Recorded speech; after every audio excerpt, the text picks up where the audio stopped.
নমস্কার। শ্রী শ্রী রামকৃষ্ণ কথামৃত। তব কথামৃতং তপ্ত জীবনং কবিভিরিতং কলমশাপহম শ্রবণমঙ্গলং শ্রীমদাততং ভুবি গৃহন্তি ये ভুরিদা জনা।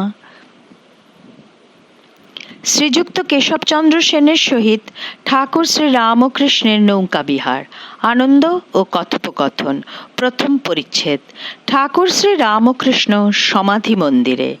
আজ কোজাগর লক্ষ্মী পূজা, শুক্রবার 27 অক্টোবর 1882 খ্রিস্টাব্দ। ঠাকুর দক্ষিণেশ্বর কালীবাড়ির সেই পূর্ব পরিচিত ঘরে বসিয়া আছেন। বিজয় গোস্বামী ও হরলালের সহিত কথাবার্তা কহিতেছেন। একজন আসিয়া বলিলেন, কেশব সেন জাহাজে করিয়া ঘাটে উপস্থিত। কেশবের শিষ্যেরা প্রণাম করিয়া বলিলেন, মহাশয়, জাহাজ এসেছে, আপনাকে যেতে হবে, চলুন একটু বেরিয়ে আসবেন। কেশববাবু জাহাজে আছেন, আমাদের পাঠালেন। বেলা 4টা বাজিয়া গিয়াছে। ঠাকুর নৌকো করিয়া জাহাজে উঠিতেছেন, সঙ্গে বিজয়। নৌকায় উঠিয়াই বাহ্যশূন্য সমাধিস্থ। মাস্টার জাহাজে দাঁড়াইয়া এই সমাধি চিত্র দেখিতেছেন। তিনি বেলা 3টার সময় কেশবের জাহাজে চড়িয়া কলিকাতা হইতে আসিয়াছেন। বড় সাধ দেখিবেন ঠাকুর ও কেশবের মিলন ও তাহাদের আনন্দ, শুনিবেন তাহাদের কথাবার্তা। কেশব তাহার সাধু চরিত্রে ও বক্তৃতা বলে মাস্টারের ন্যায় অনেক বঙ্গীয় যুবকের মন হরণ করিয়াছেন। অনেকেই তাহাকে পরম আত্মীয় বোধে হৃদয়ের ভালোবাসা দিয়াছেন। কেশব ইংরেজি পড়া লোক, ইংরেজি দর্শন সাহিত্য পড়িয়াছেন। তিনি আবার দেবদেবী পুজোকে অনেকবার পৌত্তলিকতা বলিয়াছেন। এইরূপ লোক শ্রীরামকৃষ্ণকে ভক্তি শ্রদ্ধা করেন, আবার মাঝে মাঝে দর্শন করিতে আসেন। এটি বিস্ময়কর ব্যাপার বটে। তাহাদের মনের মিল কোনখানে বা কেমন করিয়া হইল, এ রহস্য ভেদ করিতে মাস্টারাদি অনেকেই কৌতূহলাক্রান্ত হইয়াছেন। ঠাকুর নিরাকারবাদী বটেন, কিন্তু আবার সাকারবাদী। ব্রহ্মের চিন্তা করেন, আবার দেব দেবী প্রতিমার সম্মুখে ফুল চন্দন দিয়া পূজা ও প্রেমে মাতোয়ারা হইয়া নৃত্য গীত করেন। খাট বিছানায় বসেন, লাল পেরে কাপড় জামা মোজা জুতো পরেন, কিন্তু সংসার করেন না। ভাব সমস্ত সন্ন্যাসীর, তাই লোকে পরমহংস বলে। এদিকে কেশব নিরাকারবাদী, স্ত্রী পুত্র লইয়া সংসার করেন, ইংরেজিতে লেকচার দেন, সংবাদপত্রে লেখেন, বিষয়কর্ম করেন। সমবেত কেশব প্রমুখ ব্রাহ্ম ভক্তগণ জাহাজ হইতে ঠাকুর বাড়ির শোভা সন্দর্শন করিতেছেন। জাহাজের পূর্ব দিকে অনতি দূরে বাঁধাঘাট ও ঠাকুর বাড়ির চাঁদনি। আরোহীদের বাম পার্শ্বে চাঁদনির উপর দ্বাদশ শিব মন্দিরের ক্রমান্বয়ে 6 মন্দির, দক্ষিণ পার্শ্বেও 6 শিব মন্দির। শরতের নীল আকাশ, চিত্রপটে ভবতারিণীর মন্দিরের চূড়া ও উত্তর দিকে পঞ্চবটী ও ঝাউ গাছের মাথাগুলি দেখা যাইতেছে। বকুলতলার নিকট একটি ও কালীবাড়ির দক্ষিণ প্রান্ত ভাগে আরেকটি নহবতখানা। 2 নহবতখানার মধ্যবর্তী উদ্যানপথ, ধারে ধারে সারি সারি পুষ্পবৃক্ষ। শরতের নীলাকাশের নীলিমা জাহ্নবী জলে প্রতিভাসিত হইতেছে। বহির্জগতে কোমল ভাব, ব্রাহ্ম ভক্তদের হৃদয় মধ্যেও কোমল ভাব। ঊর্ধ্বে সুন্দর সুনীল অনন্ত আকাশ, সম্মুখে সুন্দর ঠাকুর বাড়ি, নিম্নে পবিত্র সলিলা গঙ্গা, যাহার তীরে আর্য ঋষিগণ ভগবানের চিন্তা করিয়াছেন। আবার আসিতেছেন একটি মহাপুরুষ, সাক্ষাৎ সনাতন ধর্ম।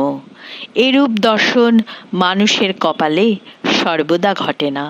এরূপ স্থলে সমাধিস্থ মহাপুরুষে কাহার ভক্তির না উদ্রেক হয়। কোন পাষাণ হৃদয় না বিগলিত হয়। নৌকা আসিয়া লাগিল। সকলেই ঠাকুর শ্রীরাম ও কৃষ্ণকে দেখিবার জন্য ব্যস্ত। ভিড় হইয়াছে। ঠাকুরকে নিরাপদে নামাইবার জন্য কেশব শশব ব্যস্ত হইলেন। অনেক কষ্টে হুঁশ করাইয়া ঘরের ভিতর লইয়া যাওয়া হইতেছে। এখনো ভাবস্থ। একজন ভক্তের উপর ভর দিয়া আসিতেছেন। পা নড়িতেছে মাত্র। কেবিন ঘরে প্রবেশ করিলেন। কেশবাদি ভক্তেরা প্রণাম করিলেন, কিন্তু কোনো হুঁশ নাই। ঘরের মধ্যে একটি টেবিল, খানকতক চেয়ার। একখানি চেয়ারে ঠাকুরকে বসানো হইল।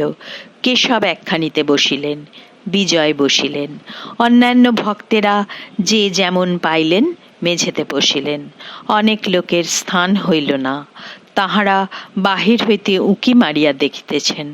ঠাকুর বসিয়া আবার সমাধিস্থ, সম্পূর্ণ বাহ্যশূন্য, কেবল এক দৃষ্টে দেখিতেছেন।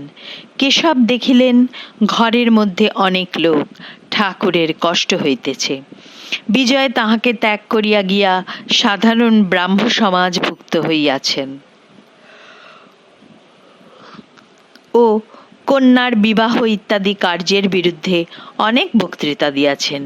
তাই বিজয়কে দেখিয়া কেশব একটু অপ্রস্তুত। কেশব আসন ত্যাগ করিয়া উঠিলেন, ঘরের জানলা খুলিয়া দিবেন। ব্রাহ্ম ভক্তেরা এক দৃষ্টে চাহিয়া আছেন। ঠাকুরের সমাধি ভঙ্গ হইল। এখনো ভাব পূর্ণ মাত্রায় রহিয়াছে।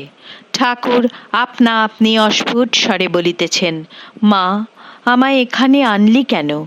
আমি কি এদের বেড়ার ভিতর থেকে রক্ষা করতে পারবো? ঠাকুর কি দেখিতেছেন যে সংসারী ব্যক্তিরা বেড়ার ভিতরে বদ্ধ, বাহিরে আসিতে পারিতেছে না, বাহিরের আলোকও দেখিতে পাইতেছে না, সকলের বিষয় কর্মে হাত পা বাঁধা, কেবল বাড়ির ভিতরের জিনিসগুলি দেখিতে পাইতেছে আর মনে করিতেছে যে জীবনের উদ্দেশ্য কেবল দেহ সুখ ও বিষয় কর্ম, কামিনী ও কাঞ্চন। তাই কি ঠাকুর এমন কথা বলিলেন, মা, আমায় এখানে আনিলি কেন? আমি কি এদের বেড়ার ভিতর থেকে রক্ষা করতে পারবো? ঠাকুর ক্রমে বাহ্য জ্ঞানে আসিতেছেন। গাজীপুরের নীলমাধব বাবু ও একজন ব্রাহ্ম ভক্ত পওহারী বাবার কথা পারিলেন। একজন ব্রাহ্ম ভক্ত ঠাকুরের প্রতি, মহাশয়, এসব পওহারী বাবাকে দেখেছেন? তিনি গাজীপুরে, এরা সব পওহারী বাবাকে দেখেছেন, তিনি গাজীপুরে থাকেন, আপনার মতো আরও একজন। ঠাকুর এখনো কথা কহিতে পারিতেছেন না। ঈষৎ হাস্য করিলেন ব্রাহ্মভক্ত ঠাকুরের প্রতি, মহাশয়, পওহারী বাবা নিজের ঘরে আপনার ফটোগ্রাফ রেখে দিয়েছেন। ঠাকুর ঈষৎ হাস্য করিয়া নিজের দেহের দিকে অঙ্গুলি নির্দেশ করিয়া বলিলেন, খোলটা? বালিশ ও তার খোলটা, দেহি ও দেহ। ঠাকুর কি বলিতেছেন যে দেহ বিনশ্বর, থাকিবে না। দেহের ভিতর যিনি দেহি তিনিই অবিনাশী। অতএব দেহের ফটোগ্রাফ লইয়া কি হইবে? দেহ অনিত্য জিনিস, এর আদর করে কি হবে? বরং যে ভগবান অন্তর্যামী মানুষের হৃদয় মধ্যে বিরাজ করিতেছেন তাহারই পূজা করা উচিত। ঠাকুর একটু প্রকৃতিস্থ হইয়াছেন। তিনি বলিতেছেন, তবে একটি কথা আছে, ভক্তের হৃদয় তাঁর আবাসস্থান। তিনি সর্বভূতে আছেন বটে, কিন্তু ভক্তের হৃদয়ে বিশেষ রূপে আছেন। যেমন কোনো জমিদার তার জমিদারির সকল স্থানেই থাকিতে পারে, কিন্তু তিনি তাঁর অমুক বৈঠকখানায় প্রায়ই থাকেন। এই লোকে বলে ভক্তের হৃদয় ভগবানের বৈঠকখানা। সকলের আনন্দ।